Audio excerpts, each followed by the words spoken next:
Yes, alhamdulillah, kabar baik datangi Timnas Indonesia. Oleh Romeni dikabarkan sudah mulai latihan. Timnas Indonesia bakal mudah kalahkan Arab Saudi dan Irak kah? Fans Garuda harus simak ini. Nah, ini baru super top Marco Top.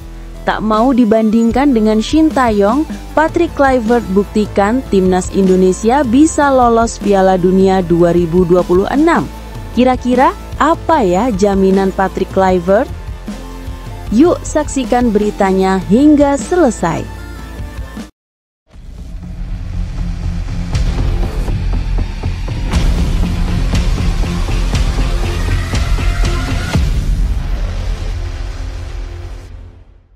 Mohon subscribe channel Timnasku Indonesia agar tidak ketinggalan informasi Timnas Indonesia.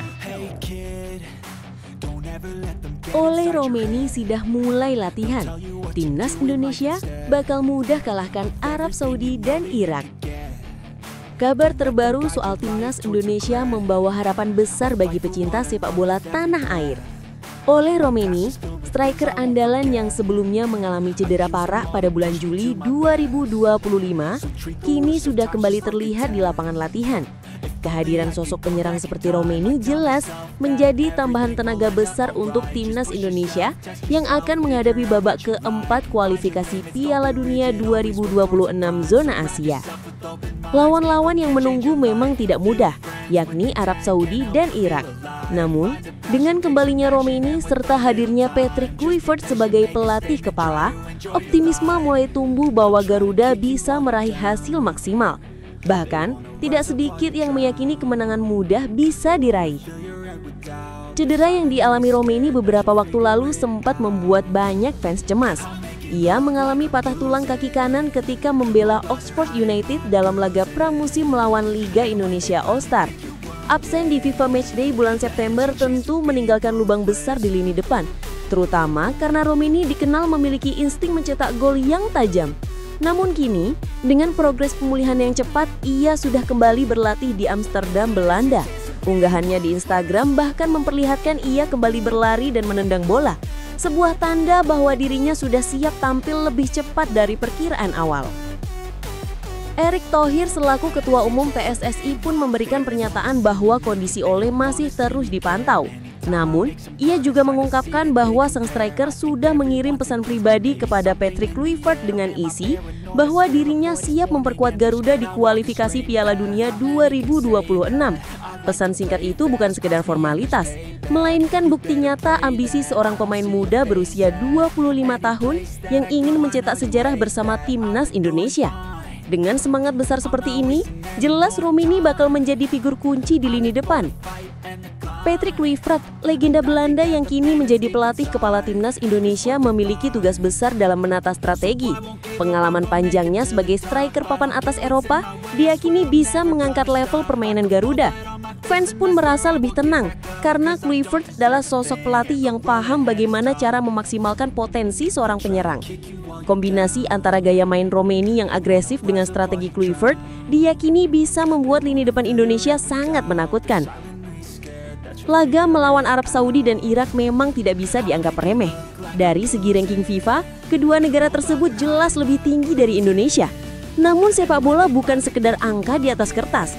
Banyak yang percaya dengan kehadiran Ole Romeni, peluang mencetak gol akan terbuka lebar. Fans Garuda pun tidak perlu minder. Justru ini saatnya membuktikan bahwa Indonesia bisa bersaing di level Asia. Apalagi dalam laga uji coba terakhir melawan Lebanon, terlihat jelas bahwa lini depan Garuda butuh sosok penyelesai akhir yang tajam. Dengan hadirnya Romeni, lubang itu bisa tertutup. Selain itu, kehadiran Ragnar Oratmangon juga diharapkan bisa menambah daya dobrak. Kombinasi Ragnar dan Romeni bisa menjadi duet maut yang merepotkan pertahanan Arab Saudi maupun Irak. Jika keduanya dalam kondisi bugar, Timnas Indonesia punya peluang besar untuk bukan sekedar mencetak gol, tapi juga memenangkan pertandingan dengan cara meyakinkan. Para pendukung Garuda tentu sudah tak sabar menantikan momen ini.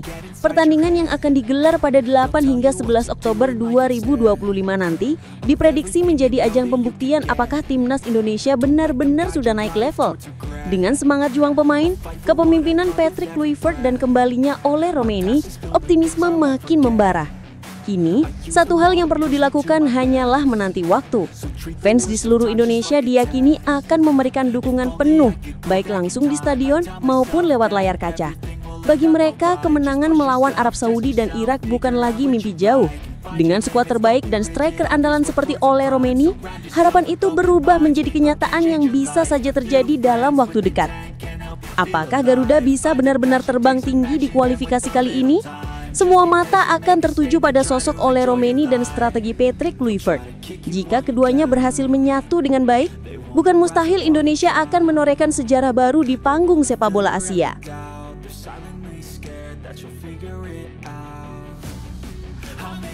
Patrick Kluivert buktikan timnas Indonesia bisa lolos Piala Dunia 2026.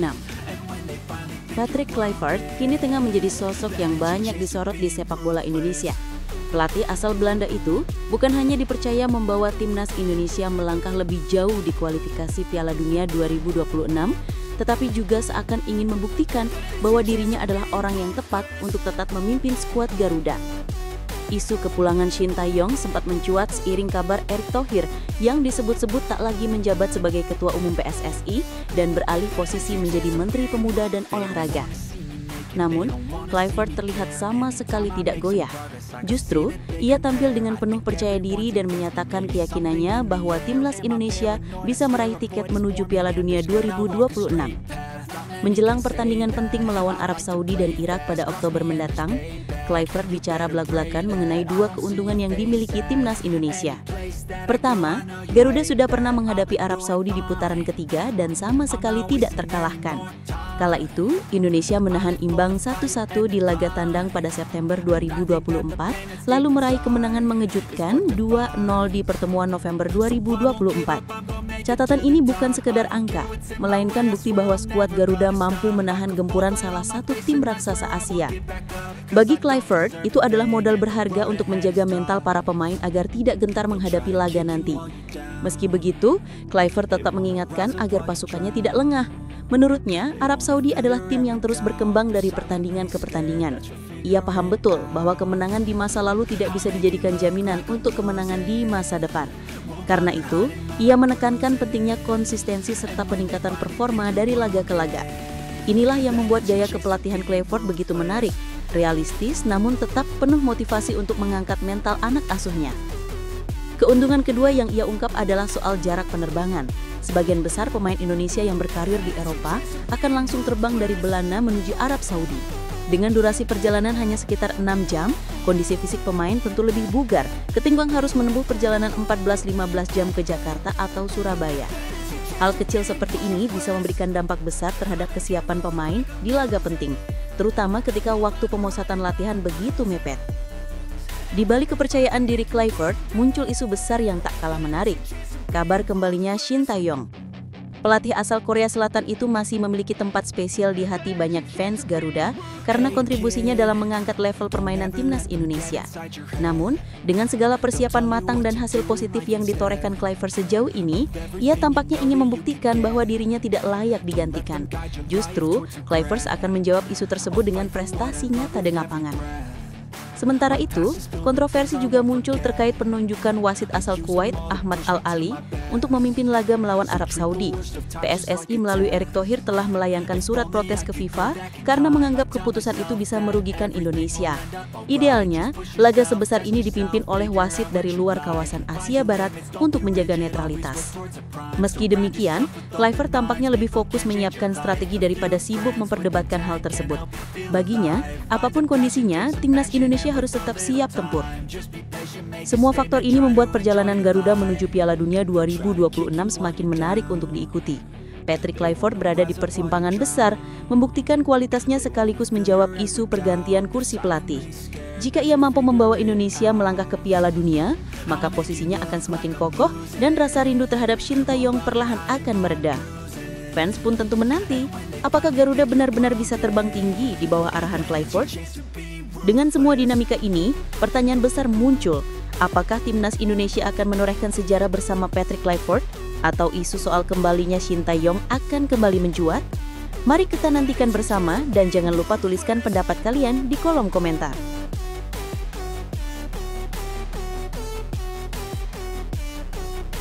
Media Belanda dibikin kaget dengan kenekatan Patrick Kluivert. Keputusan Patrick Kluivert di timnas Indonesia belakangan ini benar-benar mengundang perhatian publik, bahkan hingga ke Belanda. Media negeri kincir angin menyoroti langkah berani sang pelatih yang dinilai tidak biasa, bahkan cenderung nekat. Semua ini berawal dari keputusannya memainkan Mauro Zylstra, pemain muda berusia 20 tahun yang masih jarang mendapat menit bermain di klubnya, FC Volendam.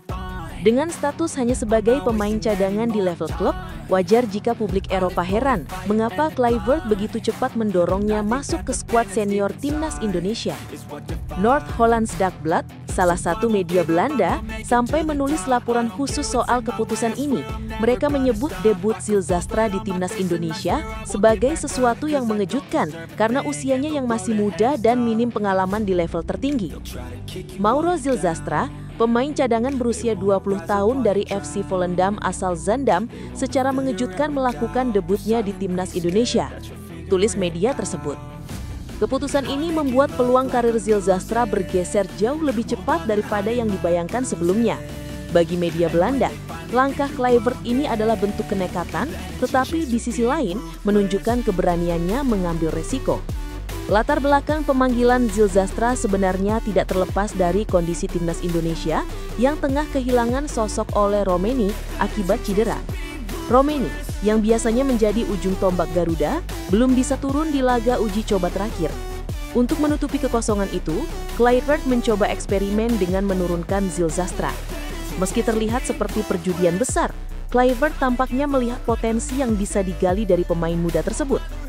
Sebagai mantan striker legendaris Belanda, ia tentu punya naluri khusus dalam membaca bakat seorang penyerang. Namun keputusan ini tidak langsung memberikan hasil manis. Memang, timnas Indonesia berhasil menang telak melawan Chinese Taipei di laga uji coba. Tapi hasil tersebut dianggap wajar karena lawan tidak terlalu kuat. Ketika berhadapan dengan Lebanon, yang secara kualitas lebih tangguh, Garuda gagal mencetak gol. Situasi ini membuat banyak pihak kembali mempertanyakan keputusan Kluivert. Apakah benar menaruh harapan pada Zylstra adalah langkah tepat, atau justru memperlihatkan resiko besar yang bisa merugikan tim? Meski demikian, ada sisi positif yang bisa dipetik dari keberanian Kluivert. Ia berani membuka kesempatan bagi pemain muda untuk tampil di level internasional. Hal ini jarang dilakukan oleh banyak pelatih yang biasanya memilih jalan aman dengan mengandalkan pemain senior. Bagi Zylstra, debut bersama timnas Indonesia tentu menjadi pengalaman berharga yang bisa mempercepat proses kematangannya sebagai pemain. Kluivert seakan ingin menunjukkan bahwa regenerasi tidak boleh ditunda, apalagi jika Indonesia ingin punya masa depan cerah di sepak bola Asia.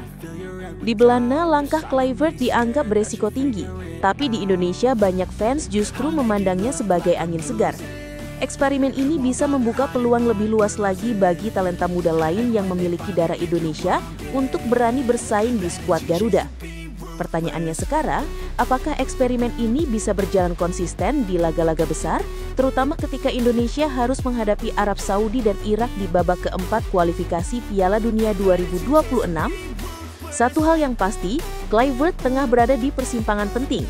Jika keputusan berani ini membuahkan hasil positif, ia akan dipuji sebagai pelatih visioner yang tahu bagaimana membangun tim. Namun, jika hasilnya mengecewakan, kritik akan semakin deras datang baik dari dalam negeri maupun dari Belanda. Apalagi target utama timnas Indonesia di round 4 ini jelas, meraih kemenangan demi menjaga asa lolos ke Piala Dunia 2026. Kini semua mata tertuju pada bagaimana Kluivert akan meramu strategi. Apakah Mauro Zylstra benar-benar bisa menjadi solusi darurat di lini depan, ataukah Garuda tetap membutuhkan sosok senior seperti Ole Romeni begitu ia pulih nanti? Fans tentu berharap keberanian Kluivert tidak berakhir sebagai perjudian sia-sia, melainkan menjadi langkah awal lahirnya bintang baru bagi sepak bola Indonesia. Mengingat semua ini, bagaimana menurut kalian? Apakah langkah berani Patrick Kluivert ini sebuah keputusan cerdas atau justru kenekatan yang bisa merugikan timnas Indonesia? Tuliskan pendapat kalian di kolom komentar.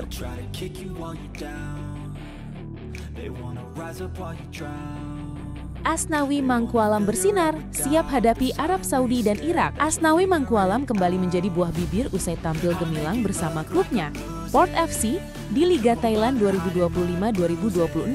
Pemain asal Makassar itu menunjukkan performa yang solid ketika timnya menang telak 3-0 atas Chonburi FC di PAT Stadium pada Jumat, 19 September 2025.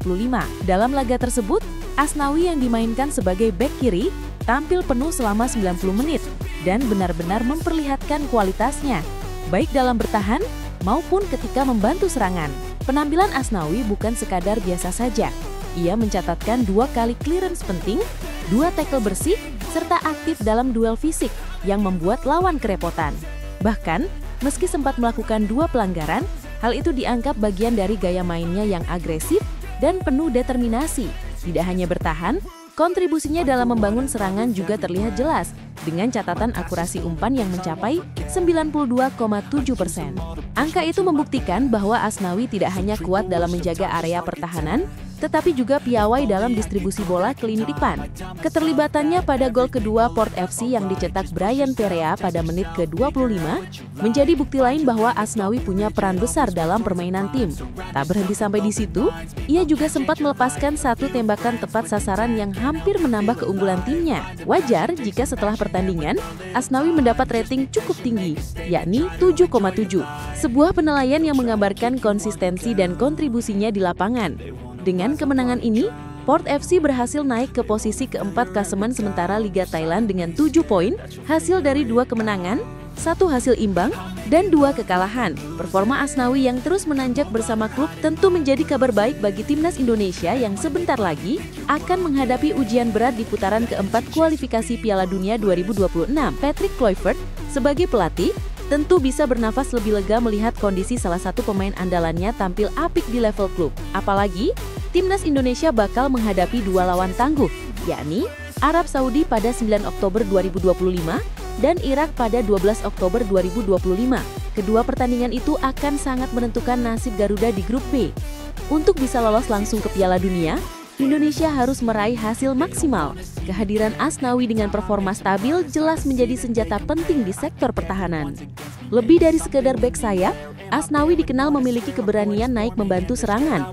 Gaya mainnya yang energik membuat ia seringkali menjadi motor serangan dari sisi lapangan. Hal ini akan sangat berguna ketika Indonesia menghadapi tekanan besar dari Arab Saudi dan Irak. Dengan catatan akurasi umpan yang tinggi, Asnawi bisa menjadi kunci untuk membangun serangan balik cepat yang mungkin menjadi senjata utama Garuda di laga krusial tersebut. Selain aspek teknis, mentalitas Asnawi juga patut diapresiasi. Bermain di luar negeri dengan tekanan tinggi Liga Thailand membuatnya semakin matang secara mental. Ketika dipanggil kembali ke skuad Garuda, ia akan membawa pengalaman berharga itu untuk menghadapi lawan-lawan kelas dunia.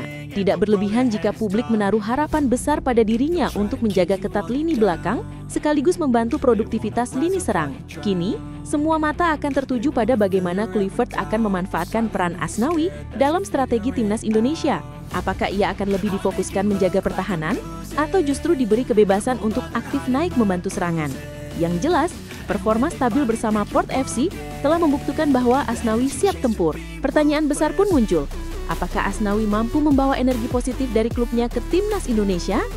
Fans Garuda tentu berharap performa solidnya bisa berlanjut di laga-laga berat mendatang.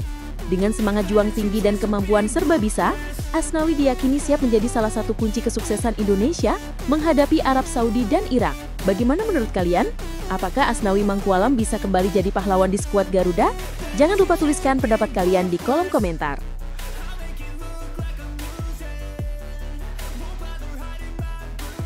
Erick Thohir balas pesan ke Presiden FIFA.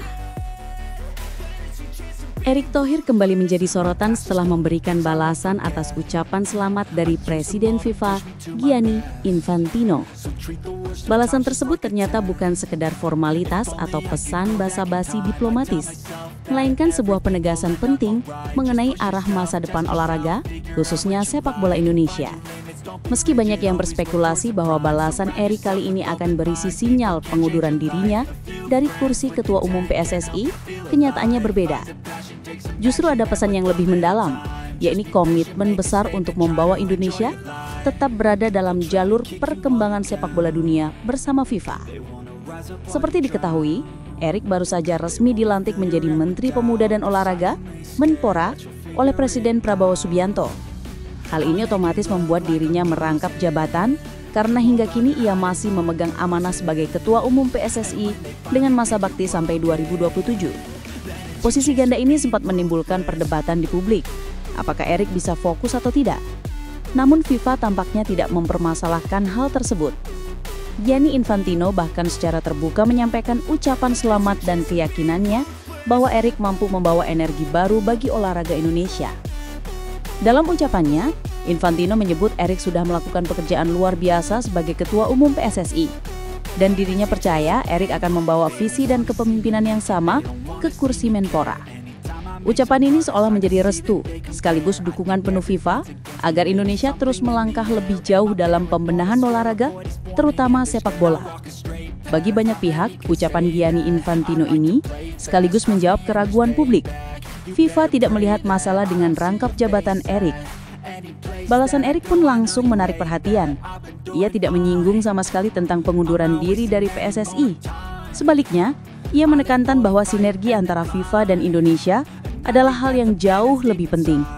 Erik menyampaikan terima kasih atas dukungan Infantino dan menegaskan bahwa melalui kolaborasi yang kuat, olahraga dan pemuda Indonesia bisa terus berkembang dan berkontribusi di kancah internasional. Pernyataan ini jelas menegaskan arah Erik. Tidak ada langkah mundur, justru ada ambisi besar untuk membawa Indonesia lebih berprestasi dengan dukungan FIFA. Lebih lanjut, Erik juga menekankan bahwa dukungan FIFA selama ini sudah sangat membantu perkembangan sepak bola Asia, termasuk Indonesia. Ia berharap kerjasama tersebut tidak hanya terjaga, tapi juga semakin erat. Artinya, Erik tidak hanya berbicara tentang jabatan semata, melainkan visi besar bagaimana sepak bola Indonesia bisa menjadi bagian penting dalam percaturan dunia. Ini menjadi sinyal bahwa Indonesia berkomitmen untuk ikut serta dalam peta besar pengembangan sepak bola global yang digagas FIFA. Menariknya, pesan Erik ini juga memperlihatkan bahwa ia memahami tantangan besar yang ada di depan. Mengemban amanah sebagai Menpora, sekaligus ketum PSSI jelas bukan hal ringan. Namun Erik tampak ingin menunjukkan bahwa keduanya bisa berjalan beriringan. Sebagai Menpora, ia punya akses dan otoritas lebih luas untuk menyinergikan berbagai kebijakan lintas kementerian. Sebagai ketum PSSI, ia tetap bisa menjaga kesinambungan program pembinaan sepak bola nasional. Dengan kombinasi ini, justru ada peluang besar bagi Indonesia untuk mempercepat pembangunan olahraga, khususnya sepak bola. Publik ini tentu menunggu langkah nyata Erik setelah pesan penting ini. Apakah benar rangkap jabatan bisa menjadi kekuatan baru, atau justru akan menimbulkan masalah di kemudian hari? Yang jelas, balasan Erik kepada Gianni Infantino menegaskan bahwa dirinya tidak sedang berpikir untuk mundur dari PSSI. Fokus utamanya kini adalah memperkuat sinergi dengan FIFA demi masa depan sepak bola Indonesia yang lebih cerah. Bagaimana menurut kalian? Apakah langkah Erik Thohir ini tepat untuk masa depan olahraga Indonesia? Apakah rangkap jabatan ini justru jadi peluang emas atau malah bisa jadi bumerang? Tulis pendapat kalian di kolom komentar.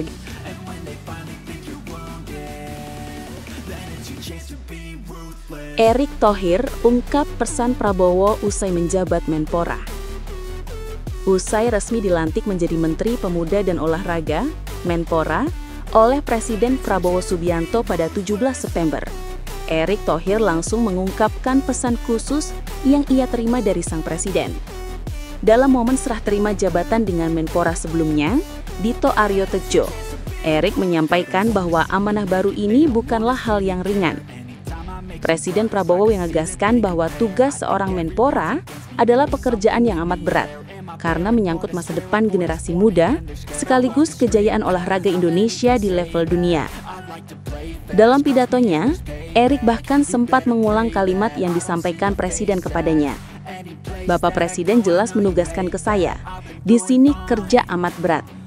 Ungkapan tersebut menggambarkan betapa seriusnya tanggung jawab yang kini berada di pundak Erik. Posisi Menpora memang tidak sekadar soal olahraga, melainkan juga pembangunan karakter dan pengembangan potensi pemuda Indonesia agar mampu bersaing di kancah global. Menariknya, Erik juga menyelipkan sedikit guyonan ketika berbicara dengan Hetifah Saifuddin, Ketua Komisi 10 DPR RI, yang hadir dalam acara tersebut. "Bu, ini Menteri Pemuda dan Olahraga, tapi kok nggak ada pemudinya ya?" Canda Erik yang disambut tawa para undangan. Ia kemudian menambahkan bahwa keberadaan Hetifah di acara itu menjadi representasi perempuan dalam pembangunan kepemudaan di Indonesia. Hal ini menegaskan bahwa meski jabatan Menpora seringkali lebih dikenal melalui aspek olahraga, sisi kepemudaan juga akan menjadi perhatian serius dalam masa kepemimpinannya. Acara serah terima jabatan itu turut dihadiri sejumlah tokoh besar yang pernah menduduki kursi Menpora sebelumnya, seperti Agung Laksono, Hayono Isman, Andi Malarangeng, Roy Suryo, hingga Zainuddin Amali. Kehadiran para mantan Menpora ini menjadi simbol bahwa estafet tanggung jawab kementerian harus dilanjutkan dengan semangat kolaborasi lintas generasi.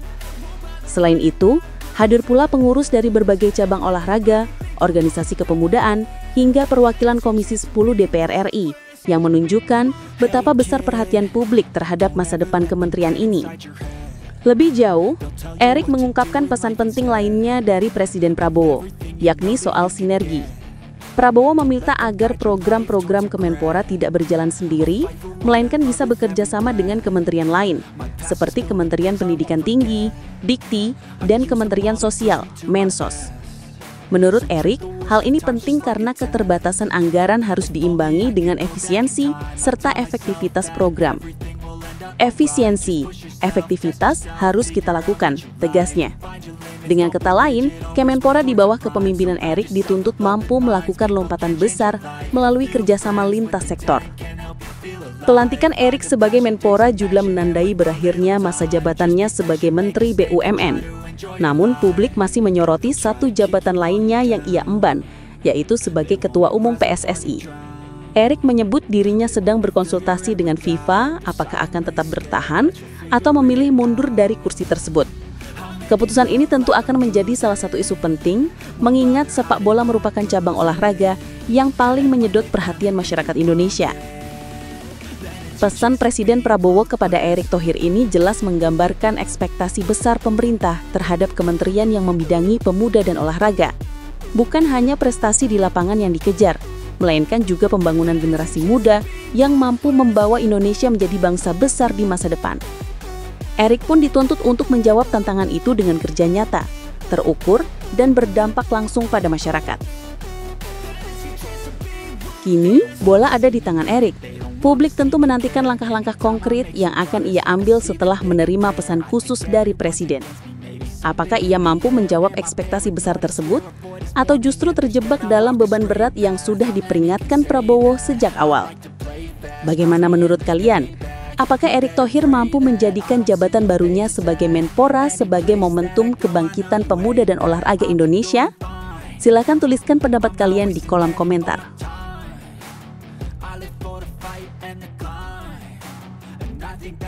Wasit round 4 kualifikasi Piala Dunia 2026 semuanya rugikan Timnas Indonesia. Situasi yang kini tengah dihadapi Timnas Indonesia di babak keempat kualifikasi Piala Dunia 2026 zona Asia memang menimbulkan banyak perdebatan. FIFA telah merilis daftar wasit yang akan memimpin laga krusial antara Indonesia menghadapi Arab Saudi dan Irak. Dari surat resmi yang ditandatangani oleh Head of Qualifiers and International Matches FIFA, Gordon Safik, tampak jelas bahwa semua perangkat pertandingan didominasi oleh wasit dari kawasan yang cukup dekat dengan lawan yang akan dihadapi Indonesia. Hal ini memantik kekhawatiran sekaligus kekecewaan besar di kalangan pecinta sepak bola tanah air. Bagaimana tidak, laga kontra Arab Saudi akan dipimpin penuh oleh wasit asal Kuwait. Sementara duel kontra Irak dipimpin perangkat pertandingan asal China. Kondisi ini membuat banyak pihak menilai bahwa keputusan FIFA berpotensi merugikan langkah Garuda di babak penting ini. Ketua Umum PSSI Erick Thohir bahkan dengan tegas menyampaikan protes resmi kepada FIFA dan AFC. Menurutnya, pemilihan wasit seharusnya mempertimbangkan netralitas agar tidak memicu polemik. Idealnya, pertandingan sebesar ini dipimpin oleh wasit dari kawasan lain, seperti Eropa, Jepang, atau Australia. Namun hingga saat ini, Belum ada balasan resmi dari FIFA terkait protes tersebut. Meski begitu, polemik mengenai wasit ini jelas menambah tekanan bagi timnas Indonesia. Wasit yang berasal dari kawasan yang sama dengan lawan dinilai bisa saja secara tidak sadar memberikan keputusan yang tidak adil bagi Indonesia. Ini bukan sekedar kekhawatiran kosong, karena pengalaman sebelumnya menunjukkan bagaimana keputusan-keputusan kecil wasit bisa berdampak besar pada jalannya pertandingan. Namun di tengah ketidakpastian soal keadilan wasit, timnas Indonesia tidak boleh larut dalam kekhawatiran. Justru inilah saatnya untuk mengadopsi strategi mental dan taktik yang sudah terbukti ampuh di level internasional. Salah satu inspirasi datang dari Jepang, sebuah negara yang telah berulang kali merasakan pahitnya keputusan wasit yang merugikan. Pelatih Jepang Hajime Moriyasu pernah memberikan pesan sederhana namun sangat dalam. Jika wasit tidak berpihak, maka satu-satunya cara mengatasinya adalah dengan mencetak gol sebanyak-banyaknya. Filosofi itu menggambarkan bahwa ketidakadilan dari luar kendali tim tidak boleh menghentikan ambisi mereka. Selama bola masih bisa digulirkan dan gawang lawan masih bisa dibobol, selalu ada peluang untuk menang. Bagi Indonesia, pesan tersebut harus menjadi pegangan penting. Alih-alih berfokus pada kontroversi wasit, skuad Garuda sebaiknya menyalurkan energinya pada permainan efektif, menyerang, dan penuh determinasi.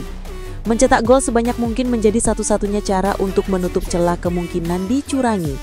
Bahkan jika ada keputusan penalti yang tidak diberikan atau pelanggaran keras yang tidak digubris, hasil akhir tetap bisa berpihak pada Indonesia selama mereka unggul skor secara meyakinkan. Inilah mentalitas yang membedakan tim tangguh dari tim biasa. Fokus pada hal-hal yang bisa dikendalikan, bukan larut dalam hal yang di luar kendali. Cara Jepang menghadapi ketidakadilan wasit seharusnya menjadi contoh nyata. Tim Samurai Biru tidak pernah berhenti menyerang, bahkan ketika berada dalam tekanan. Mereka selalu menyiapkan skema untuk menghancurkan pertahanan lawan dengan pressing tinggi, kombinasi umpan cepat dan pergerakan tanpa bola yang terukur. Filosofi tersebut bisa ditiru timnas Indonesia. Dengan skuad yang semakin matang serta dukungan pelatih yang memahami karakter pemain, Garuda bisa mengaplikasikan strategi serupa. Kunci utamanya adalah disiplin, stamina yang prima, dan keberanian mengambil resiko untuk terus menekan lawan. Memang keberatan PSSI terhadap FIFA tetap sah dan harus diperjuangkan. Akan tetapi dalam konteks persiapan tim, Indonesia tidak boleh bergantung pada perubahan yang belum tentu terjadi. Justru dengan mengantisipasi kemungkinan keputusan wasit yang merugikan, tim harus menyiapkan mental lebih kuat. Setiap pemain harus memahami bahwa keadilan mutlak tidak selalu hadir di lapangan. Yang ada hanyalah kerja keras, semangat pantang menyerah, dan gol yang menjadi bukti nyata perjuangan. Dengan demikian, meskipun semua wasit di round 4 kualifikasi Piala Dunia 2026 dinilai berpotensi merugikan timnas Indonesia, hal tersebut tidak seharusnya menjadi alasan untuk pesimis. Sebaliknya, ini adalah momentum bagi Garuda untuk mengadopsi filosofi Jepang ala Hajime Moriyasu. Jadikan ketidakadilan sebagai pemacu semangat untuk mencetak gol lebih banyak. Bila hal ini benar-benar diterapkan, maka sekalipun wasit berpihak, papan skor akhir tetap akan berpihak pada Indonesia. Inilah cara paling elegan untuk menaklukkan tantangan. Tidak sekedar bertahan dari tekanan, tetapi menyerang balik dengan kekuatan penuh hingga lawan tidak punya jawaban lagi.